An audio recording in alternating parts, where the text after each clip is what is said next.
ఆ రోజు బీజేపీ ఏమో ప్రత్యేక హోదా అంటే ఆ రోజు చంద్రబాబు గారు చెప్పిన మాట మాకు 15 సంవత్సరాలు ప్రత్యేక హోదా కావాలి అన్నారు. కానీ ముఖ్యమంత్రి అయినాక చంద్రబాబు గారు అదే బీజేపీ పార్టీతో పొత్తులు పెట్టుకున్నారు. వాళ్ళ మంత్రివర్గంలో వాళ్ళ కేబినెట్ లో మంత్రులు చేశారు, మంత్రివర్గంలో భాగమయ్యారు. కానీ ప్రత్యేక హోదా గురించి ఒక్క నిజమైన ఉద్యమం చేయలేదు చంద్రబాబు గారు. ఆ రోజుల్లో చంద్రబాబు గారు ముఖ్యమంత్రిగా ఉంటే జగనన్న గారు ప్రతిపక్ష నాయకుడు. ఆ రోజు ప్రతిపక్ష నాయకుడిగా జగనన్న గారు ఎన్నో ఉద్యమాలు చేశాడు ప్రత్యేక హోదా కోసం. ఆ రోజు ప్రత్యేక హోదా జగనన్న గారు నిరాహార దీక్షలు కూడా చేశారు. ఆ రోజు జగనన్న గారు చెప్పిన మాట ప్రత్యేక హోదా రావాలి అంటే మూకుమ్మడిగా రాజీనామాలు చేద్దాము అన్నారు. ప్రత్యేక హోదా ఎందుకు రాదో చూద్దాము అన్నారు జగనన్న గారు. తీరా ఎన్నికలు వచ్చాయి, జగనన్న గారు ముఖ్యమంత్రి అయ్యారు. ఇప్పుడు జగనన్న గారు ముఖ్యమంత్రి అయినాక ప్రత్యేక హోదా కోసం ఒక్కసారైనా నిలబడ్డారా, మాట్లాడారా, బీజేపీని నిలదీశారా, ఒక్క నిజమైన ఉద్యమమైనా చేశారా అంటే ఒక్కటి కూడా చేయలేదు. ఒక్కసారి కూడా ప్రజల పక్షాన మాట్లాడలేదు.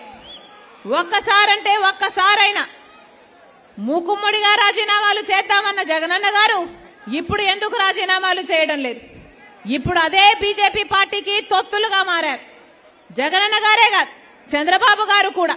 ఇద్దరు దొందే. ఒకవైపు వైసీపీ, ఒకవైపు టీడీపీ, ఇద్దరిని పెట్టుకుని ఆడుతుంది బీజేపీ పార్టీ. ఆలోచన చేయండి. బీజేపీ పార్టీకి ఆంధ్ర రాష్ట్రంలో ఒక్క ఎమ్మెల్యే లేడు, ఒక్క ఎంపీ కూడా లేడు. ఆంధ్ర రాష్ట్ర ప్రజలు ఒక్క బీజేపీ ఎమ్మెల్యేని గెలిపించలేదు, ఒక్క ఎంపీని గెలిపించలేదు. అయినా కూడా ఆంధ్ర రాష్ట్రంలో రాజ్యం వెళ్తుంది బీజేపీ పార్టీ. ఎలా సాధ్యమైంది ఇది? ఎందుకంటే ఒకవైపు చంద్రబాబు గారు, ఇంకోవైపు జగన్మోహన్ రెడ్డి గారు ఇద్దరు బీజేపీ పార్టీకి గులాంగిరి చేస్తున్నారు. కాబట్టి 10 సంవత్సరాలుగా గులాంగిరి చేశారే, 10 సంవత్సరాలుగా బీజేపీ పార్టీకి తొత్తులయ్యారే. పోనీ 10 సంవత్సరాలలో 10 వాగ్దానాలలో ఒక్క వాగ్దానమైనా నిలబెట్టుకోగలిగారా? ఒక్క వాగ్దానమైనా, ఒక్క హామీ అయినా నెరవేర్చుకోగలిగారా అంటే ఒక్కటి కూడా రాలేదు మన రాష్ట్రానికి. మరి బీజేపీ పార్టీ మనకు ఒక్క హామీ కూడా నెరవేర్చకపోతే, మనకు స్పెషల్ స్టేటస్ ఇవ్వకపోతే, మనకు పోలవరం ఇవ్వకపోతే, మనకు రాజధాని ఇవ్వకపోతే మరి బీజేపీ పార్టీకి ఎందుకు గులాంగిరి చేస్తున్నారు అని అడుగుతున్నారు ఆంధ్ర రాష్ట్ర ప్రజలు. ఎందుకు గులాంగిరి చేస్తున్నారు? ఈరోజు చూస్తున్నాం. చంద్రబాబు గారు నిన్న ఢిల్లీ వరకు వెళ్లారు. ఎందుకని? నిన్న చంద్రబాబు గారు బీజేపీ పార్టీ మెప్పసము, అమిత్ షా మెప్పు కోసము ఢిల్లీ వరకు పరిగెత్తుకుంటూ వెళ్లారు. అక్కడ చూస్తే వాళ్లకు సాష్టాంగపడ్డాడు చంద్రబాబు గారు. బీజేపీ మెప్పు కోసము ఎన్ని తిప్పలు పడుతున్నాడు. ఇక రేపు జగన్మోహన్ రెడ్డి గారు కూడా ఢిల్లీకి వెళ్తారట. ఈయన కూడా అక్కడ సాష్టాంగ పడతాడు. ఈయన కూడా ఢిల్లీ వాళ్లకు వంగి సలాములు చేస్తారు. ఎందుకని? ఒకరేమో పాలక పక్షం, ఇంకొకరేమో ప్రతిపక్షం. ఇద్దరికి బీజేపీ పార్టీ కావాలట. ఒకరేమో ప్రత్యక్షంగా పొత్తులు పెట్టుకోవడానికి సిద్ధమయ్యారు, ఇంకొకరేమో పరోక్షంగా ఎప్పటి నుంచో పొత్తులు పెట్టుకున్నారు. ఇద్దరికి బీజేపీ కావాలట. ఇద్దరు బీజేపీ కాళ్ల మీద పడుతున్నారు, వంగి దండాలు చేస్తున్నారు. ఎందుకు అని అడుగుతున్నాం. ఎందుకు? ఏమిటి ఈ ట్రయాంగులర్ లవ్ స్టోరీ ఏమిటి అని అడుగుతున్నాం.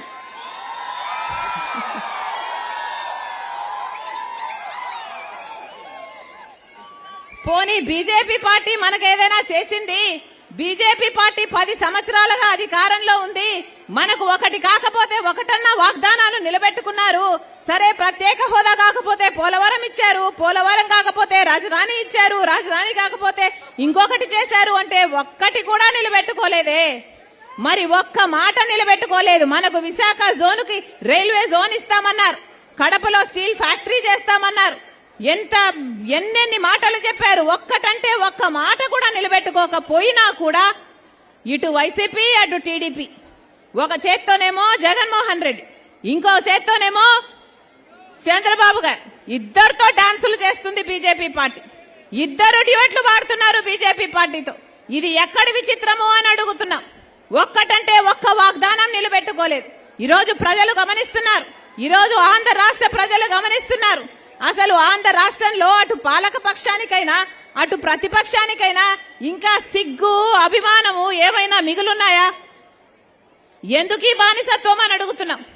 ఎందుకీ బానిసత్వం అని అడుగుతున్నాం. మనకు బీజేపీ ఒక్కటి కూడా చేయకపోయినా కూడా వాళ్ళ కాళ్ల మీద పడాల్సిన అవసరం ఏముంది? మన పాలక పక్షానికైనా మన ప్రతిపక్షానికైనా మన కర్మ కాకపోతే ఏమిటి ఈ విచిత్రం అని అడుగుతున్నాం. ఆలోచన చేయండి. నిన్న అసెంబ్లీలో నిలబడి అసెంబ్లీ సాక్షిగా పాలక పక్షం చెప్తున్న అబద్దాలు, బీజేపీ పార్టీ అంట మనకు ప్రత్యేక హోదాతో పాటు అన్ని విభజన సమస్యలు మొత్తము పరిష్కరించేశారట. ఇక విభజన హామీలన్నీ పరిష్కరించుకోగలిగాము, మా సత్సంబంధాల వల్ల పరిష్కరించుకోగలిగాము, ఈ సంబంధం ఇలాగే కొనసాగుతుంది, ఇక కొట్లాడడానికి ఏముంది అని చెప్పకనే చెప్తున్నారు అంటే, అసెంబ్లీ సాక్షిగానే ఈ మాటలు మాట్లాడుతున్నారు అంటే ఇక వీళ్ళని ఏమనాలి? అంటే మనకు రావాల్సినవన్నీ మనకు వచ్చేసినాయా? మనకు పోలవరం వచ్చేసిందా? మనకు స్పెషల్ స్టేటస్ వచ్చేసిందా? ఏమొచ్చిందని, ఏమి సాధించుకున్నారని బీజేపీకి అంత పొగడాల్సిన అవసరం ఏముంది అని అడుగుతున్నాం. జగనన్న గారు ముఖ్యమంత్రి స్థాయిలో ఉన్నారు. జగనన్న గారు ముఖ్యమంత్రి స్థాయిలో ఉండి కూడా, ఎంత చెయ్యగలిగి ఉండి కూడా ఏమి సాధ్యమైంది? ఏమి సాధించగలిగారు? జగనన్న గారిని వాళ్ళ అభిమానులు పొగుడుతున్నారు కదా, పులి సింహము అని పొగుడుతారే, మరి ఏమైంది? ఎవరికి పులి, ఎవరికి సింహం? సాక్షి పేపర్ కి పులా, సోషల్ మీడియాకి సింహమా? ఏం ఉద్ధరించారు? ఏది? ఒక్కసారి విప్పండి మీ పంజా బీజేపీ మీద, ఒక్కసారి గర్జించండి బీజేపీ మీద మీకు దమ్ముంటే. ఒక్కటంటే ఒక్క వాగ్దానం నిలబెట్టుకోలేదే. అయినా కూడా ఒక్క ఉద్యమమైనా మీరు చేయకపోతే మీరు ఆంధ్ర రాష్ట్ర ప్రజలకు ద్రోహులుగా మిగిలిపోరా? చరిత్ర మిమ్మల్ని క్షమిస్తుందా?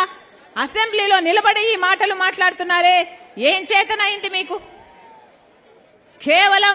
కేవలం బెదిరింపులు, కేవలం బూతులు తిడుతూ సొంత ఆడబిడ్డల్ని బజారుకి ఇడుస్తున్నారు, వ్యక్తిగతంగా దూషణలు చేస్తున్నారు.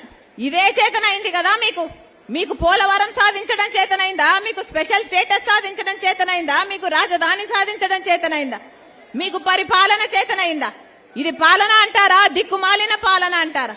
ఇంకో వైపేమో చంద్రబాబు గారు అసెంబ్లీ సాక్షిగా పాలక పక్షం బీజేపీతో ఉన్న సంబంధాల వల్ల విభజన హామీలు మొత్తం అన్ని సాధించుకోగలిగాము, సమస్యలన్నీ పరిష్కరించుకోగలిగాము అని నిస్సిగ్గుగా అబద్దాలు చెప్తుంటే టీడీపీ పార్టీ ఒక్క మాటైనా మాట్లాడిందా?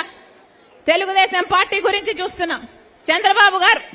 చంద్రబాబు గారిని వాళ్ళు పిలిచారట, ఢిల్లీ వాళ్ళు పిలిచారట, ఈయన పరిగెత్తుకుంటూ పోయాడట.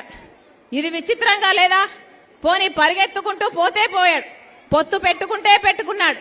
అయ్యా మాకు స్పెషల్ స్టేటస్ ఇస్తేనే మేము పొత్తు పెట్టుకుంటామని ఒక్క కండిషన్ అయినా పెట్టుకోలేకపోయాడా? అది లేదు. ఎందుకంటే ఆయనకు చిత్తశుద్ధి లేదు కాబట్టి. వాళ్ళు పిలిచారట, ఈయన పోయారట. పిలిస్తే పోవడానికి, ఆపుతే ఆగమనడానికి ఈయన ఆంధ్ర రాష్ట్ర ప్రజలకు ప్రతిపక్ష నాయకుడా లేకపోతే బీజేపీ కార్యకర్తనా? ఒక్కరికన్నా ఇంగితం ఉందా? ఆంధ్ర రాష్ట్ర ప్రజలకు ప్రత్యేక హోదా అన్నది ఎంత ముఖ్యమో ఒక్కరికైనా ఆంధ్ర రాష్ట్ర ప్రజల గురించి ఆలోచన ఉందా? ఒక్కరికి కూడా లేదు. అందుకే చెప్తున్నాం ఈరోజు ఆంధ్ర రాష్ట్ర ప్రజలందరూ కళ్ళు తెరవాల్సిన అవసరం ఉంది. మనకు ప్రత్యేక హోదా సంజీవిని లాంటిది. ప్రత్యేక హోదా వస్తే పెద్ద పరిశ్రమలు వస్తాయి. మన బిడ్డలకు ఉద్యోగాలు వస్తాయి.